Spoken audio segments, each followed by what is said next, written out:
Again, we've seen how much it was a battle back then when we all tried to sort of interpret the Constitution. And now that we have one of the guys who crafted this particular Constitution, then we're in a better position to get his tone on this. I know he's been saying that, yeah, it's important that we go out and change the Constitution, amend the Constitution. We all acknowledge the dynamism of a Constitution. It's not static, so I agree. At some point in time when something is not working for us, you know, we need to go ahead and actually look at what would be good enough so that we craft it in a way that is going to serve us. Well, people have argued that this was more or less of a copy-paste.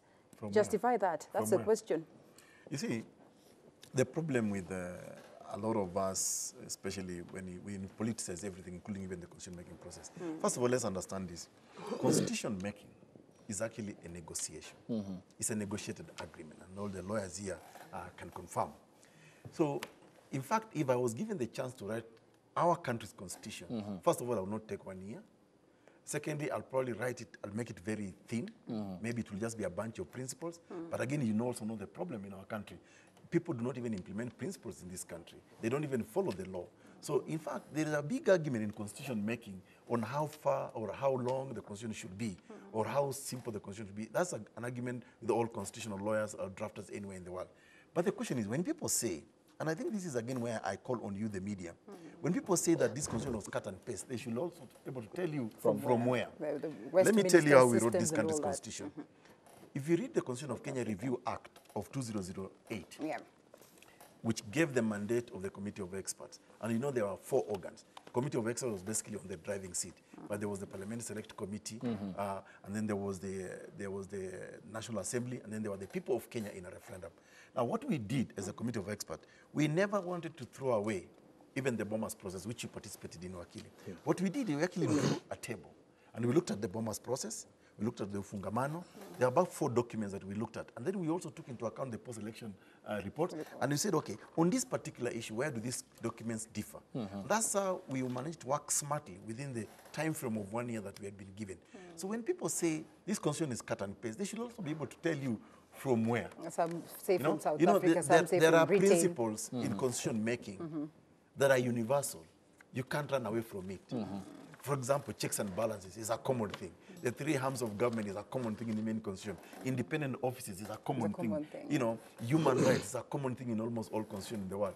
So what normally people do is they contextualize these principles and concepts to their own context. So I think Kenyans are very, and you know, let me tell you, surprisingly, by the way, I don't know, Kenyans are very unfair to ourselves. I've traveled in so many countries to speak about the Kenyan constitution-making process. And that's how I ended up as an advisor in Liberia, wrote the roadmap for Lesotho, South Sudan.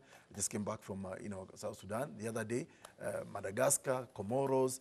Let me tell you, our process is one of the most studied right now.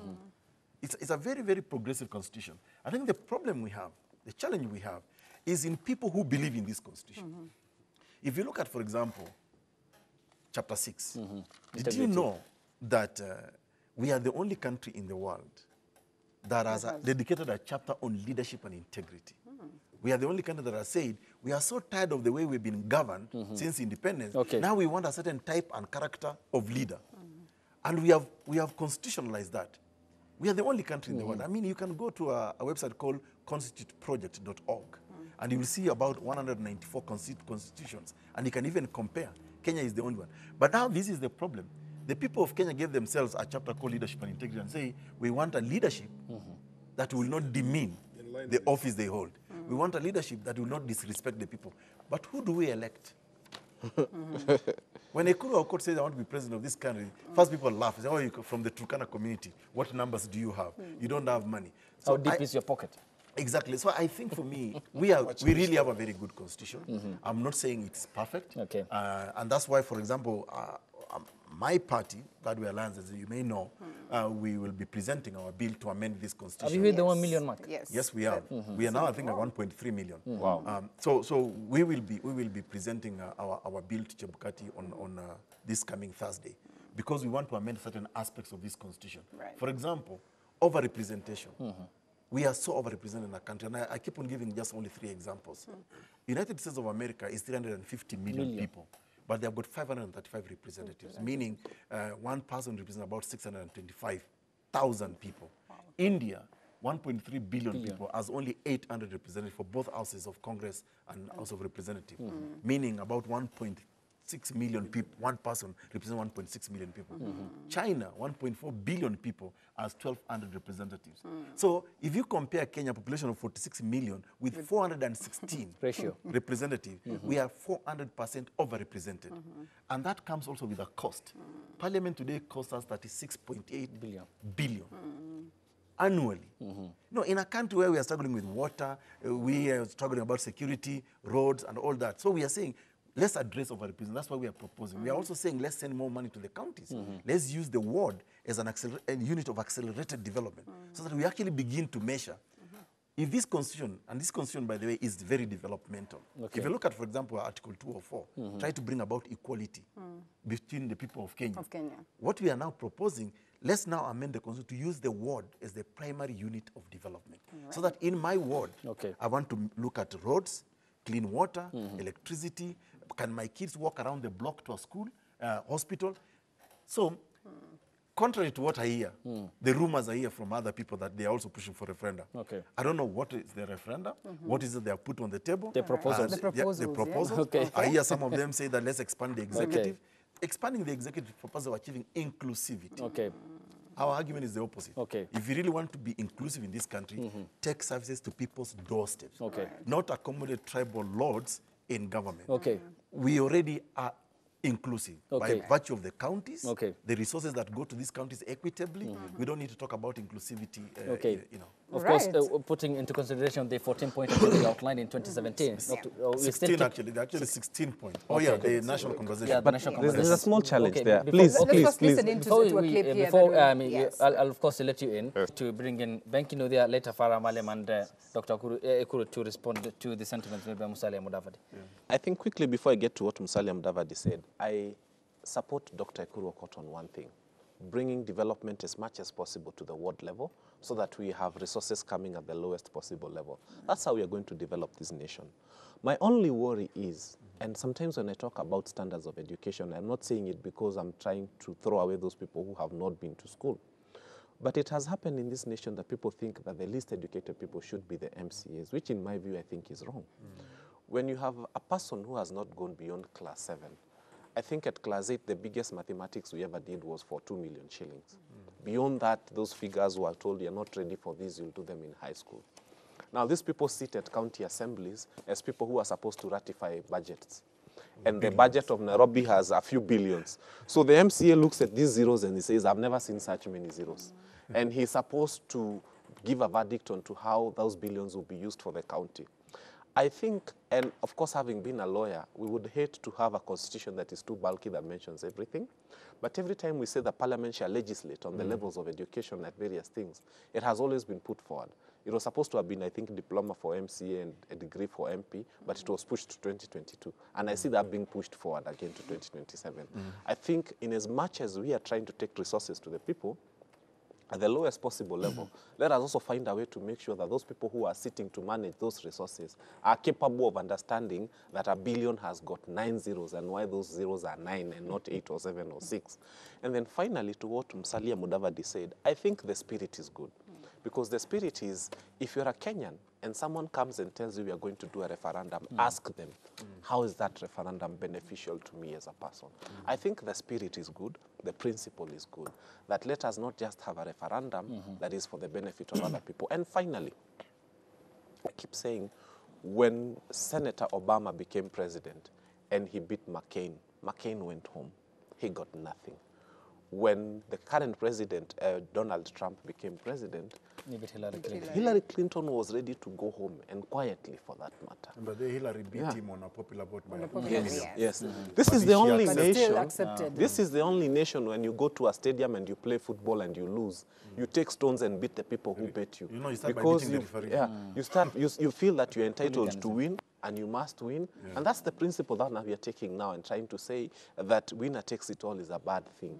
I mean, Usain Bolt becomes #1. He gets the gold on his own. We've not had #2 saying, winner has taken, can't we split the gold into 2? Are you giving me silver?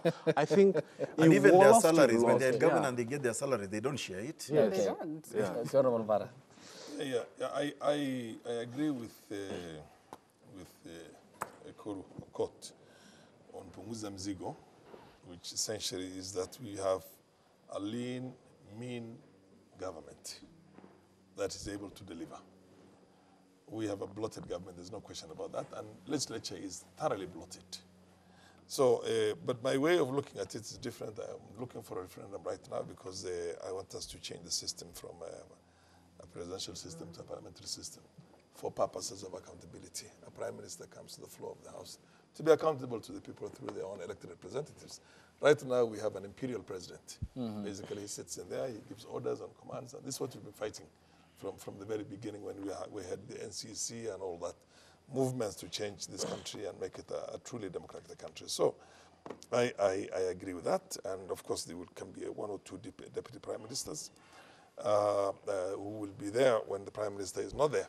But we have, as you put it, we have too many other elected representatives. For example, women, the 47 women county reps. It's my suggestion that we should scrap it. You should read our Punguza Mzigo. We are making proposals on that as well. You scrap it, and then you create what you call an affirmative action system for the women.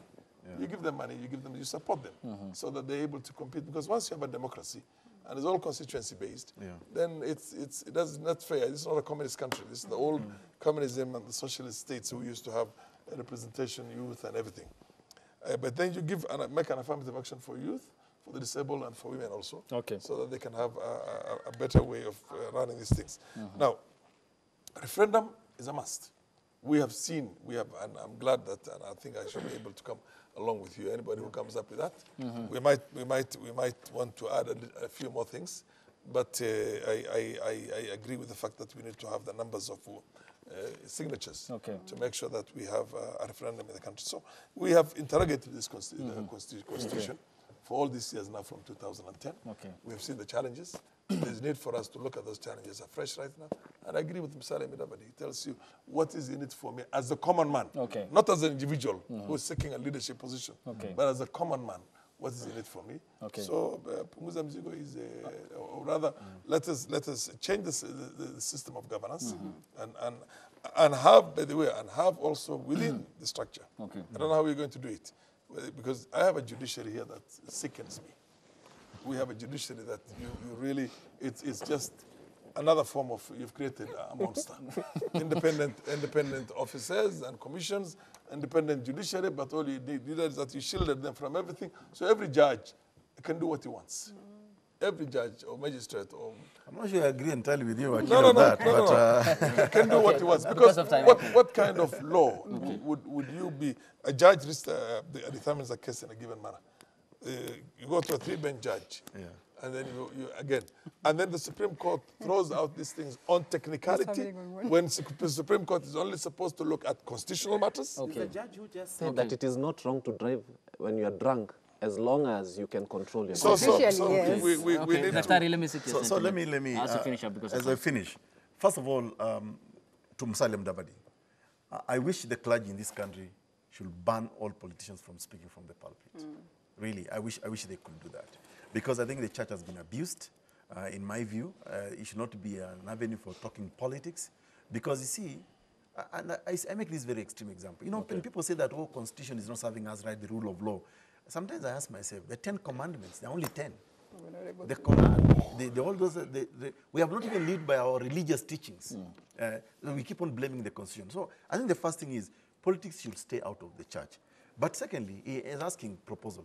I think what I will urge, I'm not saying that our Punguza Mzigo may be the ultimate solution for this country, but we have gone out of our way to actually make propositions on how we can actually reduce the burden on ordinary Kenyan, how we can bring development. So in the Punguza Mzigo, it benefits Kenyan. In fact, I'm even proposing as a party leader who has a mandate of my party at every election to run as president, to reduce the term limit of the president to 1 year, to one term of 7 years. 7 years. Yeah. Because this is why not 2 terms of 4 years each? No, for me 7 years is adequate enough, and we have given a justification. For example, we have looked at the incumbency, how the incumbency contributes to violence in this country. Farah, I would like you actually to read our proposal, and I would like them critique. But I want to disagree with you. Women of Kenya should not be subjected to just affirmative action. Our Punguza Mzigo, as proposed, we bring equality. That's why we are saying to reduce parliament, let's adapt the 47 counties as single constituencies for purposes of election to Senate and the National Assembly, where we elect 1 man and 1 woman to the National Assembly. We are only giving 6 special interest seats. To be 100. Under Article 100. To be, again, nomination on a basis of gender. That way we address the question of equality in leadership, because I think women are as capable as men. I mean, I'm speaking this as a father of daughters, and so is Farah Mahalimia. More daughters than you. Exactly.